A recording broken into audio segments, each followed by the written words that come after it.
It's March 15th and this must be our first heatwave day. It's hot. I was coming out walking, tucking coats into my bag. It's hot. The sun hasn't got much of a gap. There's blue sky to poke through. There's a lot of clouds around. But I guess it's creating a thin veil of haze that keeps the heat in. It's boiling.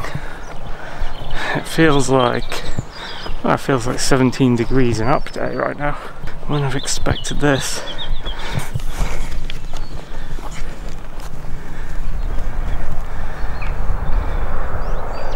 Would have been out climbing bigger tors today if I knew, but it said like 9 degrees or something. Lows of like 5 degrees, highs of like 9. It's like 17, dude. What the fuck?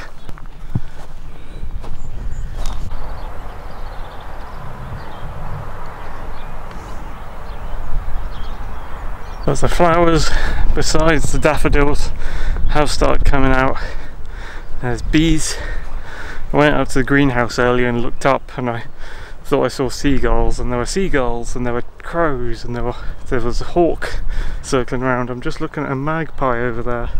There are bees on the plants, honeybees, not too many bumbles at the moment, though I have seen a few, and a couple flies, a few flies, not that many. It's still pre-spring technically. Daffodils, some are still trying to come out. Snowdrops, some have died off, some are still trying to come out. So after the daffodils die, that's when I normally call spring, but geez, it's boiling today. I'm growing my peppers in the window. I'll be doing that in like 2 days, planting my little, hopefully germinated seedlings. Horse has been up here recently, I think. Looks like they're flying flags on the moor on White Tor. Can't remember which range is behind White Tor. Is it Willsworthy or is it something else?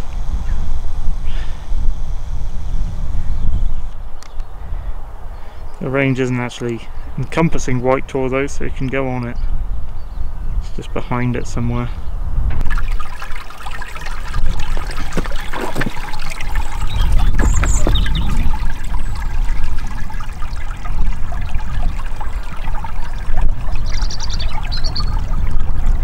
God, it's almost short weather up here at the moment. Crazy. This is what the plants needed.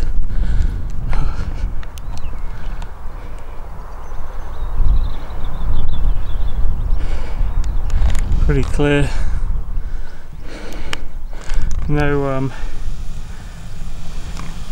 No expectation of rain. Don't see anything that looks like a rain cloud.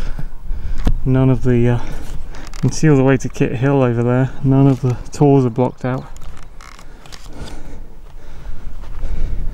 Let's go up here.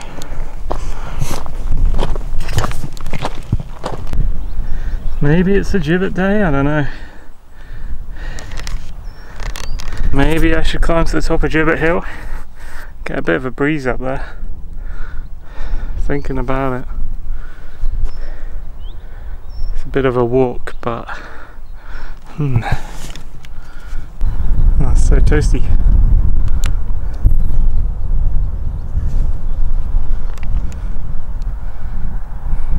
Let's see if I need my layers at the top. You just get a couple of heatwave days in spring, and then it does seem to go back for a while to cold, icy weather and rain and shit for a bunch of March and a bunch of April, but you do get blasted occasionally with a couple of February, March or April, just a couple of days like this. I think this is a rare one, to be honest. I think I'm lucky to not be working today.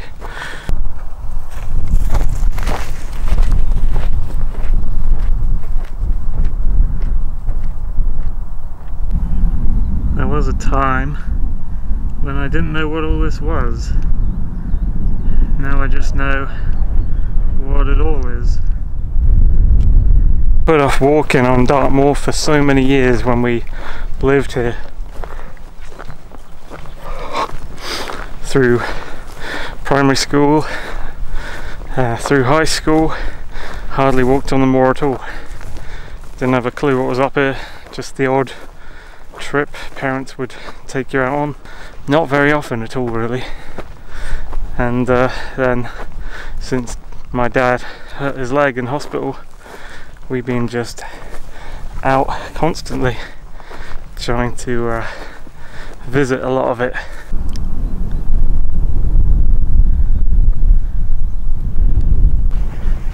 Might get sunburned today even. I'm hoping that when I get to this top ridge and start walking along it to the tor, it's not a tor really, Gibbet Hill, it'll cool down, like there'll be wind coming up from the Brent Tor side of the valley. But it's still really hot up here so far. I don't know, I was going to say halfway up the hill, but I'm maybe just a third or a quarter of the way up, to be honest. It's a lot bigger than you think it is, this hill, but the ground's great. This is one of my localish tours.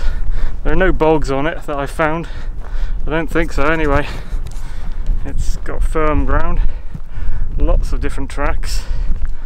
Yeah, surprised I haven't seen more Dartmoor hikers videos about it. Now there's one difficult goal I'd like to achieve sometime. You can see it peeping out. It's not actually on the hill we can see here, it's behind it. Third Tor, out near the core of Dartmoor. It's behind this hill. This is actually Standon Hill with the rocks of the Third Tor one poking out behind it. Here's Standon Hill itself. I'll sit down for a moment.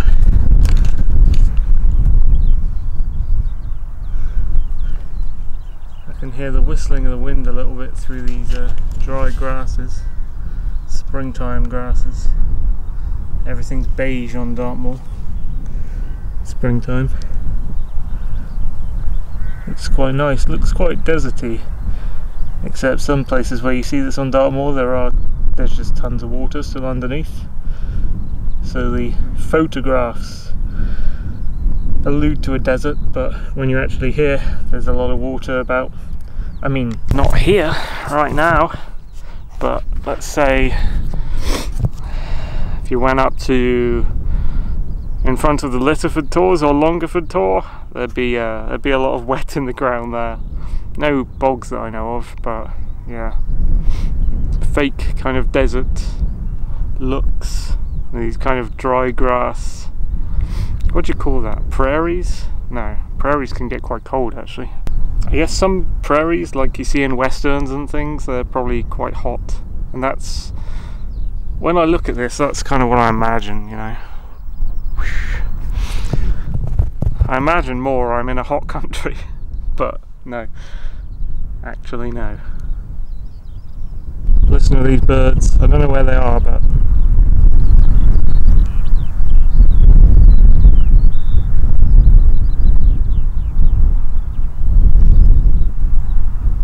moorland birds come out now, happily chirping as they fly around the gorse bushes.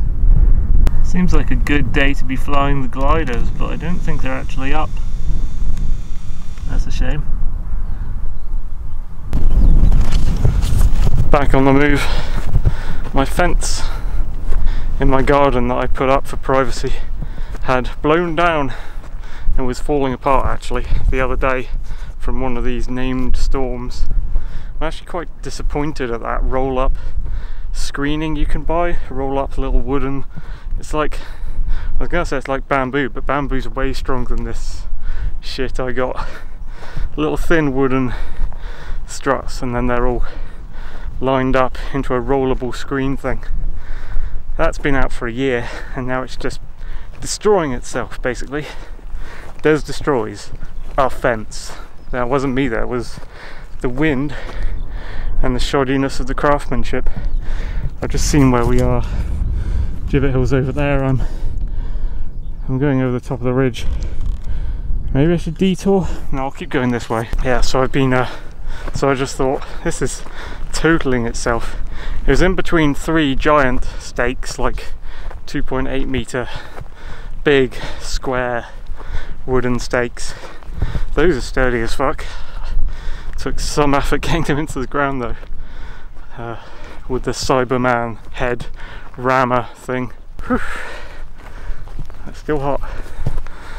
But I bought some more mini stakes at like 1.8 meters to put between them.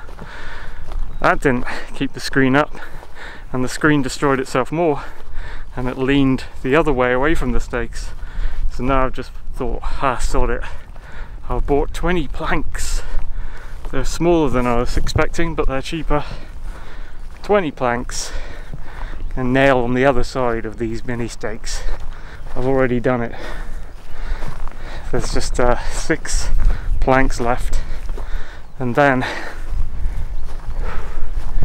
I'm nearly at the top, and then I will have a sturdy fence for once, but with crappy destroyed screen in between that I'll need to find long sticks to wedge in with. So enough fence talk. We're at the top of this bit of a hill. This is I'm not sure if you can call this bit Blackdown or not. Yeah, this bit isn't actually Gibbet Hill. This is, well, we're kind of near, maybe it is Gibbet Hill. You can see the rise of the top of Gibbet Hill with the trig point just up there. That's where we were going. And this bit here is more the Blackdown Hill. See, half of it is Blackdown, the other half towards the road is Gibbet Hill with the trig point. We are virtually on top of the Blackdown Hill, which is cool. So there's no more up to do in any direction. That's cool. Let's go over here a little bit. So I must have camped somewhere down here when a bunch of Highland cows surrounded my tent in the morning. It's kind of funny. And I was banging on my pots to get them to leave and stop surrounding my tent. I think it just drew more of them nearer to me. They just like hung around. Must have been down there somewhere. I didn't get to film that trip. I got photos of it, but I was annoyed that I never brought a camera with me. Sun's clouding up a little bit. More of a veil than a big cloud though. It's still getting through. The cold isn't yet increasing. Maybe if a thicker cloud comes in front of the sun, then I'll get a blast of cold, but dude, this air, this is warm air. I'm right at the top of the hill, it's not cooling me down. I'll go to the trig point and then that'll be the last report on whether it's colder at the very top of the hill.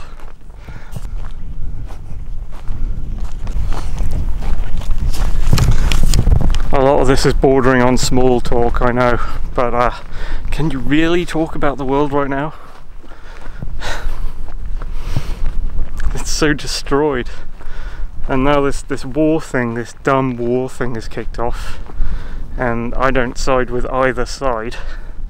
And even though I know there's definitely a war, and I have a friend over there living in Berdyansk, also fake videos all over social media. I don't know why. I guess it's war propaganda. Like, both sides are trying to steer the war in their favour by harnessing like what people believe on Twitter or what they fakely believe, and everyone's so fucking gullible after the lockdown crisis that they're just so easily manipulable.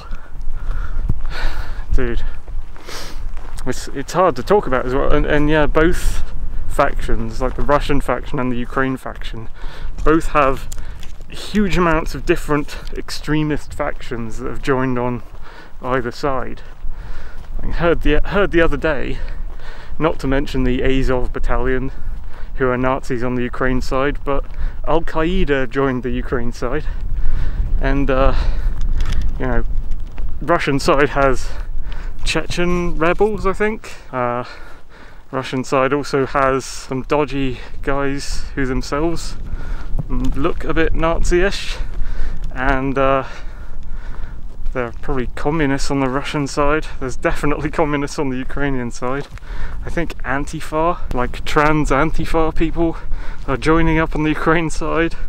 Some random trained British citizen soldiers are joining up on the Ukraine side who shouldn't be joining up because it makes it look a bit more like British is joining the war, but they're not.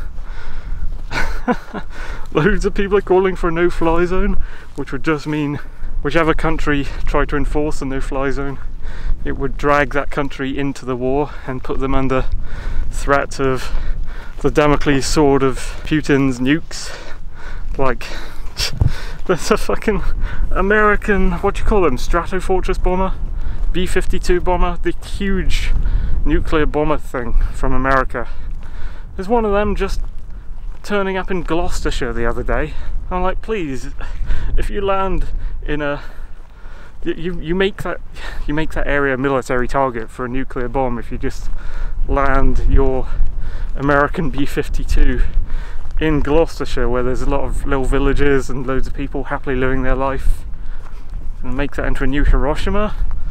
Like, that's not that far from Devon, you know, where I live. For fuck's sake. People lying about how nuclear reactors are being shelled in Ukraine. Oh, this is the first wet bit. It's slightly boggy. This is the first wet or slightly boggy bit I've seen today. It's still hot. Yeah, it's just like, how can you talk or get involved in this stupid war thing?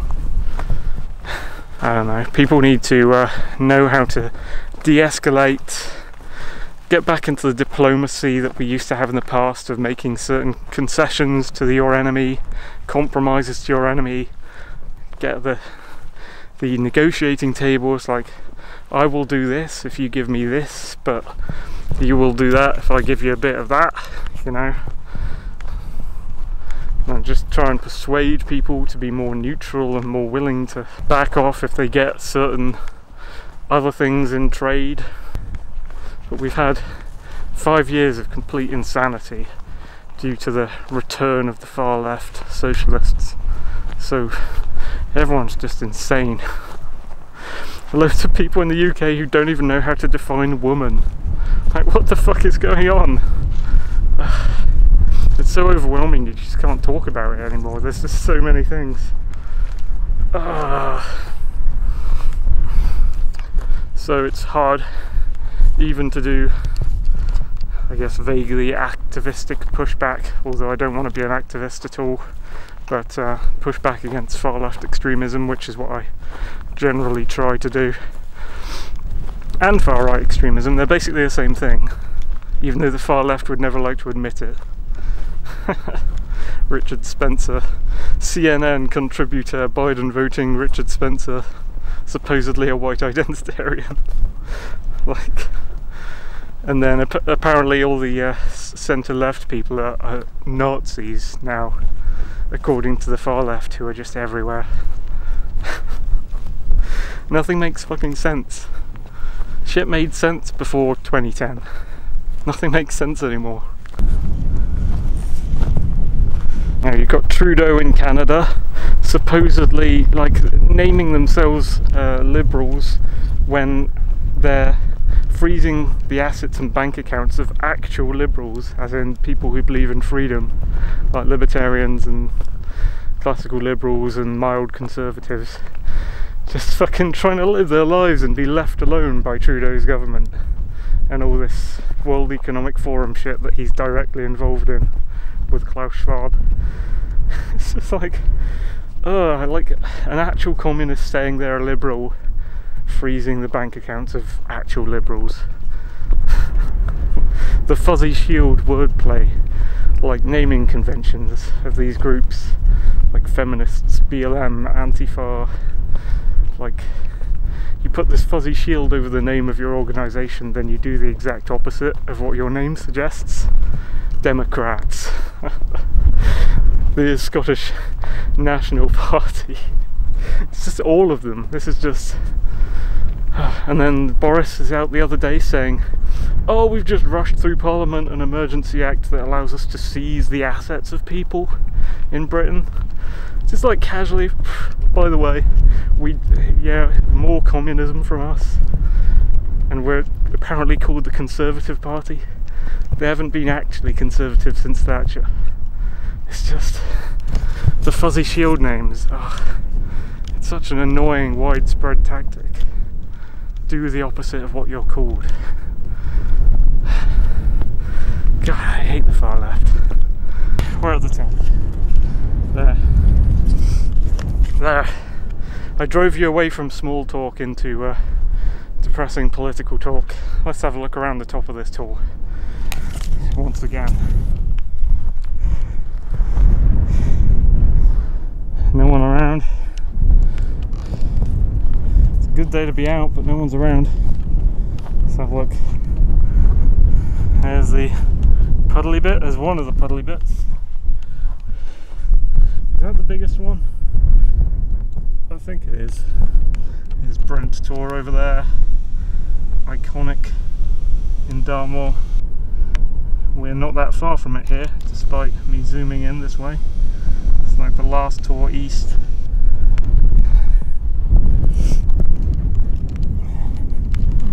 If you're walking, you'd probably have to cross Gibbet Hill here to get to Brent Tor if you're walking from anywhere else on the moor.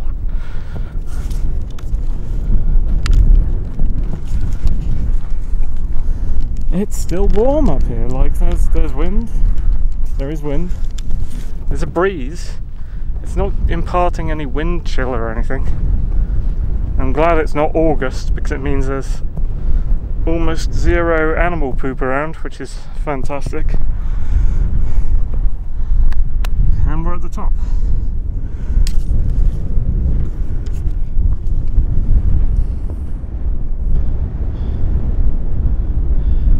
Really nice day in spring 2022. March. Middle of March. The rock piles that kids normally form into pictures and things are just piles once again. People have cleared it up.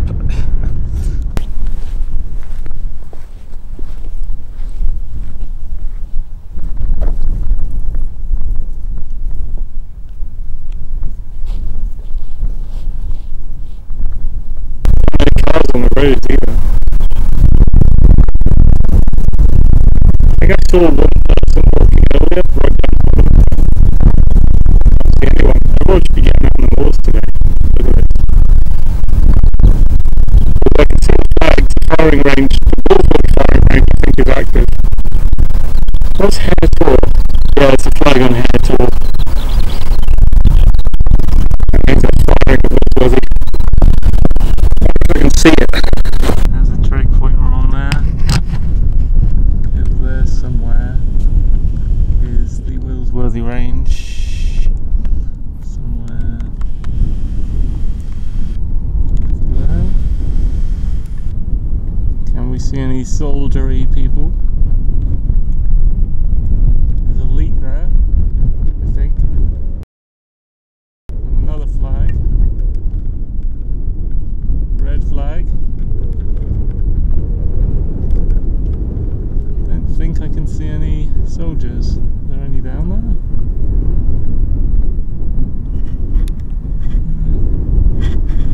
So, that's the road. Weird. Yeah, I didn't see anyone down there. Maybe they're doing different kinds of exercising. Maybe it's not just straight, we are shooting at targets every time the flags go up. Maybe they're doing some big trek around the place with helicopters. I can't see any helicopters actually. Trekking across Dartmoor with live ammo in their guns. I don't know why they're allowed to do that on Dartmoor. There's so many public and families and kids go up here. And what if someone comes from overseas or something, they don't know what the flags mean, they just go up on Dartmoor? Like, I hope the military are trained just not to fire when there's any chance of people being around on Dartmoor in front of them. I think I did just actually hear some distant echoing gunfire. Still didn't get any image of where that's coming from. See if I can sit on this hillock. It's a bit squishy and mossy, buddy. I hope it's not retaining water. Maybe I should bring out my miniature tarp when I go out walking. Slap it on the ground under me. Alright, Crow, what are you doing? Can't actually see him, he's up there somewhere. Listen to this dude though.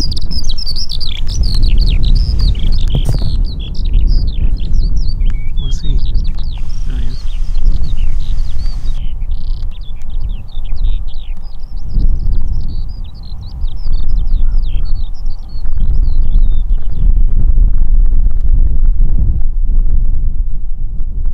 Oh, we landed on Great Northern and the bird guided us to it. I was up there. It's really nice up here. Very placid, very calm. And warm. And there's breeze blowing at my back. It's putting the slightest cooling on the back of my neck, but it's just, like, apart from that, it's not doing anything. It's when it gets like this, mainly. In the spring or in the summer, you get like a thin veil of grey. It's not just blue sky, there's a veil of moisture. A thin veil. That keeps in the heat from the sun. And sometimes pollen can do it in the summer. And sometimes in the summer you'll see blue sky, but there'll be like a whitish light haze rising from the horizon upward and then fading towards the blue, and that's a sign of it. Like, that stuff keeps the heat in, makes it a hot day. It's weird to have a warm day so early in the year. It's always weird getting it in March. Can I see East Door at the end of the I walked across that valley the other day coming back, and I think I was up there. I think that must be it. Maybe. Just on the end of East Tor. I don't know why it's called East Tor. It's because it's very south and it's very west. Yeah.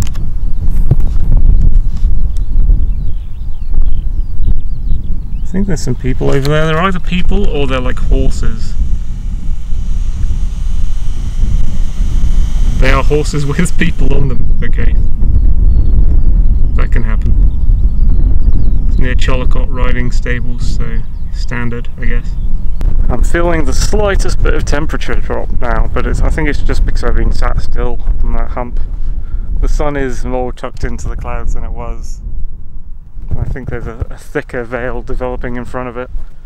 Maybe that's taking the temperatures down. But we are at the top of a hill. Is it 300 meters? Might be more than 300 meters here. So you'd expect it to be far colder than it is in March here now, but it isn't. So once I dip down and get off the hill, I'm sure the heat will come back. So maybe I'll start going down now. It's a lovely day. March 15th. I've accidentally started my stopwatch, so that's not what it says. 0000 ST. That's the time, apparently. It's T equals 0. The universe is now beginning.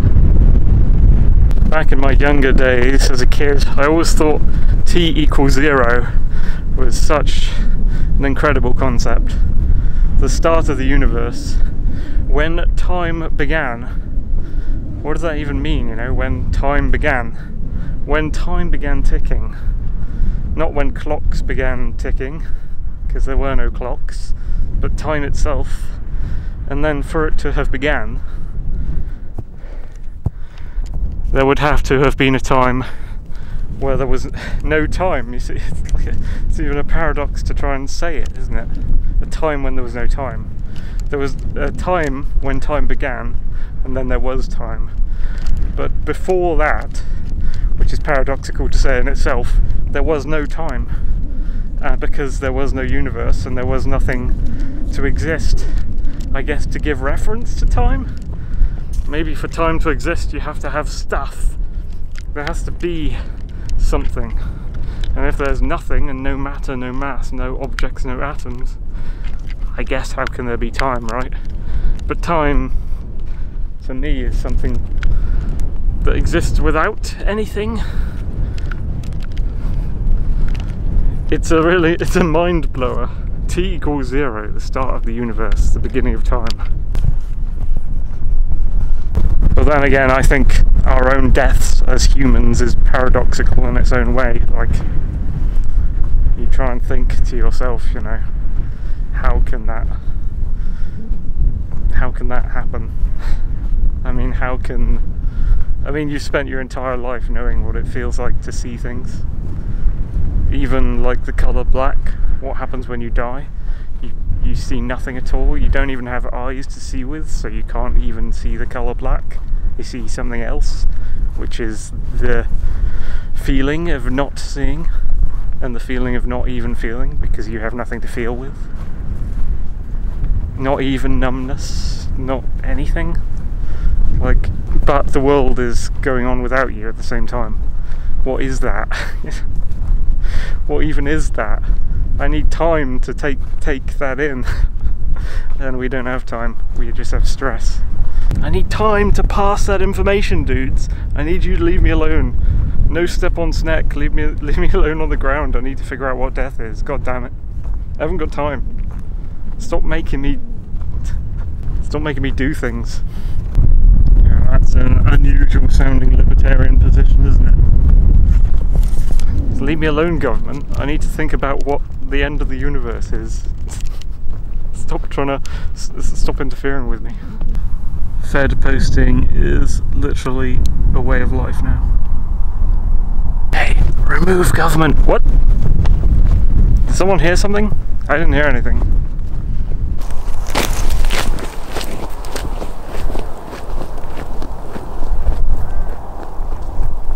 Did I mention I'm growing peppers this year?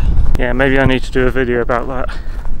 Maybe I need to show little stages as I'm going along. I'm currently going to grow them in my window, but I'm trying to make them do a germination trick that I saw on YouTube from a guy, I can't remember the channel name unfortunately. It's like culinary living, customary living, customary cuisine, something wholesome cuisine, something like that. So you put the pepper seeds from a bell pepper in some wet kitchen roll in a zip seal lock bag, put them in a warm place for 8 days. So I'm going to do that, and that's meant to help you germinate your seeds quicker before planting. I'm doing it because it feeds into, like, I don't want to say sustainability because it makes out that I'm a damn eco warrior or like a green, like a Green Party advocate or some shit, which, I mean, don't cut down big giant trees, that's been happening a lot around me, but I'm not an eco warrior. Not gonna go and join Greenpeace. That reminds me of The Lost World. What's that guy say? He goes like 98% women, Greenpeace. The guy on the good guy dinosaur team. Yeah, not sustainability. I'm growing peppers because survivability, I guess, of myself, like survival. Growing food in your garden, knowing how to grow food in your garden, growing crops in general, being able to do that detaches you from government in a way, because no matter what they do to you,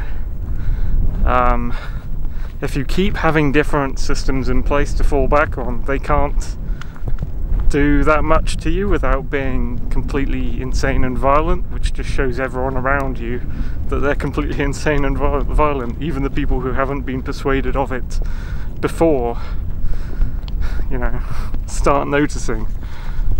So yeah, grow your own food. Try and grow your own food. That's what I'm trying to do. Lots of people have been saying grow your own food, so lots of people should be growing their own food. Once you control the means of making your own, oh my god, this sounds slightly communist, isn't it? The means of production. That's not what I'm saying. Once you can rely on yourself, self-reliance, then even if they shut down a supermarket or bar you from getting in, you're still going to be able to eat. You still can go fuck you to the government and live your own life and not be bothered by it all, because you have the option of not going to these places. Here I've dropped down low now. The breeze has died down. Back to a bit of that warmth, but the sun is tucking itself into ever bigger clouds. So yeah, I think that blue sky patch it was in earlier has shifted. It's over there now. So yeah, everywhere else is just like this thin, creamy light blue veil. So I think that would, if it was more like that, I can't even see the blue sky patch now. I think it's up there. If it's more like just blue sky with a thin misting over it and the sun's shining through that, everything's going to get hot. But a certain thickness in the veil and things do start to cool down. Still, it's not cold. I'm in a t-shirt. It's good walking weather. I'm not bothered. This is a good day for March. Nice. You can see another flag. I didn't know they put flags up on Gur Tor, but apparently so. Oh yeah, there is a flagpole up on Gur Tor, isn't there? Forgot about that. They have to walk through all the friggin' bog to get up there. Alright guys, thanks for joining me on, this might be Moor Rant 5. Or is it Moor Ramble now? I think it can jump between Moor Rant and Moor Ramble, but there was definitely a bit of rant in there at the start. Thank you for joining me on this little walk and talk. Even though I'm not up any of the Western Line tours capturing anything new. But I'm going to be up the road in a sec, so that'll be the end of this video. Cheers dudes, bye!